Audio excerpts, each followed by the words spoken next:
Not the usual sort of thing that I work on, but something a bit different, interesting, so I'll show you around it. So this is a Bates L4P fire engine. Now there are about 47 of these built, all of them went to Northern Ireland, right in the middle of the Troubles, so all the windows are made of perspex, apart from the windscreen, which has a plastic cover that slots inside, so if it was a bit tasty one night and it was all kicking off, they weren't likely to get showered with glass inside. The other thing they did, they carried the bare minimum of equipment in them.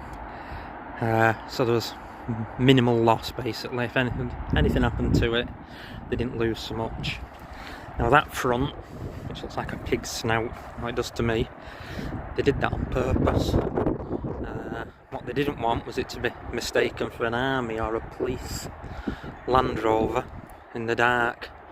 So they're hoping the silhouette of that would make it quite clear it was a fire engine. And again, hopefully, not get attacked. Originally they were supposed to be being built on a 101 forward control chassis. But for whatever reason, they either didn't have any at Land Rover or they refused to sell them to Bates, who converted them. So they ended up buying 47 109 Land Rovers, 47 forward control front subframes, and making their own. Now there is a tale, that I've been told anyway. I did have some info passed on to me about when it was in service. Don't know if it's true or not, make of it what you will, but a lad who was an apprentice at the time when this was in service says they're out on a call one night, came across a bit of rioting and couldn't get through. So they pulled up and the passenger door flew open. Bloke with a balaclava jumps in, sort of stands there on the step hanging out the door, waving something in the air, which I presume will be a gun. It was like the parting of the Red Sea. They all moved aside, fire engine went through, the fellow with the balaclava jumps out, and job's a good one. Off to go to put out whatever it was. Right, have a look inside. Now that, I know it looks odd wheel centre, there's a step for getting in. Foot on there, grab hold of the steering wheel and yank yourself in. Right, have a look.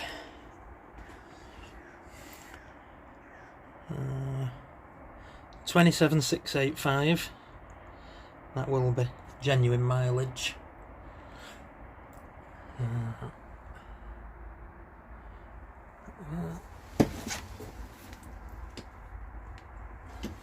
That's some of the old service record. So I'm going off that, January 89. Was the last time it saw any sort of action. Now the body is, there's a bit of steel, but basically fiberglass, aluminium, plywood, and then of course the plastic windows. It's actually, there's quite a lot of room in the back. It's full of rubbish at the minute. That's something that somebody's made that goes on top of the engine cover. Those are the ladders that should be on the back. A few other bits. It's been here, I don't know, month, 2 months. I just haven't had time to have a... some of the old service record. So I'm going off that, January 89. Was the last time it saw any sort of action. Now the body is, there's a bit of steel, but basically fiberglass, aluminium, plywood, and then of course the plastic windows. It's actually, there's quite a lot of room in the back. It's full of rubbish at the minute. That's something that somebody's made that goes on top of the engine cover. Those are the ladders that should be on the back. A few other bits. It's been here, I don't know, month, 2 months. I just haven't had time to have a... That plug's for plugging the mains in, because it has a built-in charger at the back. Don't know if that's the original one or not, but it will have had one anyway. Keeps the battery charged up, so it's always ready to go. I don't know about this one, but the other engine I've got, that one also, when it was plugged into the mains, it pumped water around the engine, kept the engine warm, kept the inside of the cab warm, everything. So really, it's just a case of jumping in, turning the key, and it was always ready to go.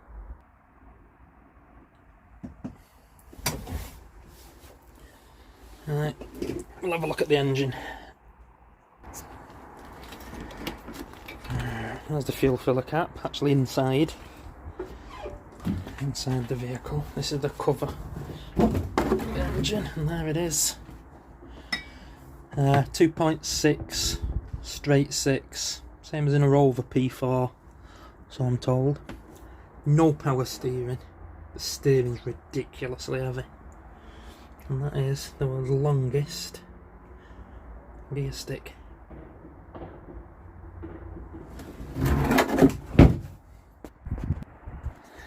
In the back we've got 3 large hoses. That'll be the one that they use mainly, I'm guessing, on a reel. Various gauges, different bits and bobs. On this side, 5 extinguishers, the big adjustable spot lamp that will come out, goes on that tripod there.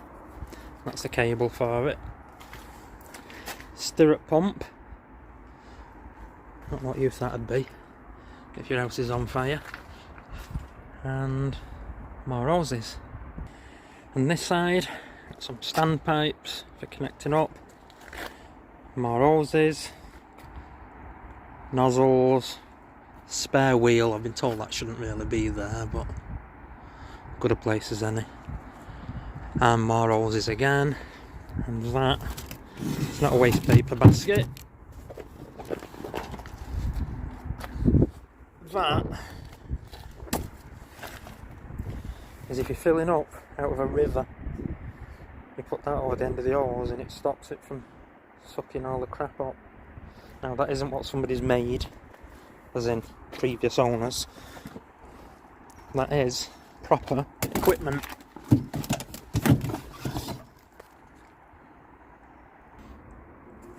Now I don't know what the long-term plan is really. Obviously there's plenty of cosmetics to go at. But the main thing is at the minute it doesn't run right. Exhaust blowing. Water pump's noisy.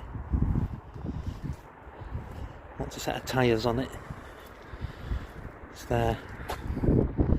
I suspect they're original, but you can see you don't want to go too far with them on. Brakes aren't so clever either. Forgot about that. They do work. I think they're just full of air. If you give them a pump, they're actually quite good. Oh, I know. I'll just show you under here. Not a lot to see. Fiberglass bonnet.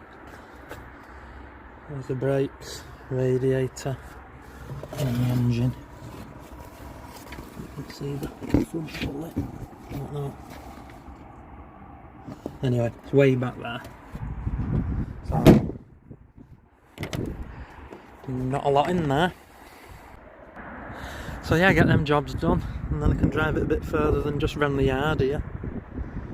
See how it drives. Hideously, I should think.